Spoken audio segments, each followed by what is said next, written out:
ఉపయోగాలు, నష్టాలు రెండు ఉన్నాయి. అరటిపండు ఆరోగ్యానికి ఉపయోగకరమైన పండుగ పరిగణించబడుతుంది. ఇది పలు రకాల పోషకాలు, విటమిన్లు, మినరల్స్ కలిగి ఉంటాయి. అయితే దాని వినియోగంలో కొంత జాగ్రత్తగా ఉండాలి అవసరం. అరటిపండ్ల యొక్క ఉపయోగాలు ఏంటి అంటే, ఇది కార్బోహైడ్రేట్స్ అధికంగా కలిగి ఉండడం వల్ల శక్తిని తక్షణం లభిస్తుంది. ఫైబర్ అధికంగా ఉండడం వల్ల జీవక్రియను మేలు చేస్తుంది. పొటాషియం ఎక్కువగా ఉండడం వల్ల రక్తపోటును నియంత్రిస్తుంది, హృదయాన్ని ఆరోగ్యంగా ఉంచుతుంది. ఫైబర్ మరియు నీరు ఎక్కువగా ఉండడం వల్ల మలబద్ధక సమస్యను తగ్గిస్తుంది. తక్కువ క్యాలరీలతో పాటు పొట్ట నిండిన అనుభూతిని కలిగించడంలో బరువు తగ్గడానికి కూడా అరటిపండు సహకరిస్తుంది. విటమిన్ సి మరియు B6 పుష్కలంగా ఉండడం వల్ల రోగనిరోధక శక్తిని పెంచుతుంది. అరటిపండు వల్ల నష్టాలు: ఇది చక్కెర స్థాయి ఎక్కువ పెరగడం వల్ల, సహజ చక్కెర కంటే ఎక్కువ కలిగి ఉండడం వల్ల మధుమేహంతో బాధపడేవారు ఎక్కువగా తినకూడదు.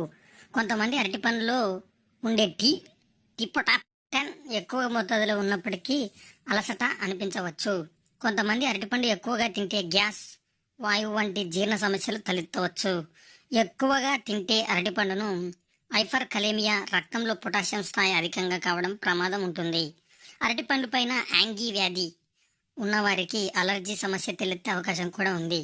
మొత్తానికి అరటిపండు నిత్య జీవితంలో మితంగా అరటిపండు తినడం ఆరోగ్యానికి మంచిది, కానీ మోతాదు దాటకుండా ఉండడం అనేది అవసరం.